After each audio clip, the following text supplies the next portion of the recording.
మాట్లాడుతున్నారు. నువ్వు ఎవరా? నువ్వు చిన్న ఫుట్బాల్ ఆడలేవు, ఏం ఆడలేవు.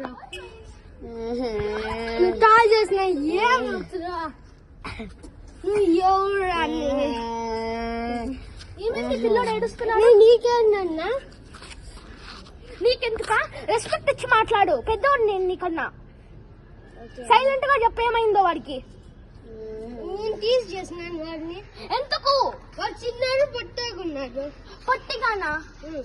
పొట్టిగా అన్నా సరే కనబడేదానికి వాడికి ఎన్నో తెలివితేటలు ఉన్నాయి. చూపించమంటావా? Bed 100 rupees. ఏదో ఒక టేబుల్ చెప్పురా.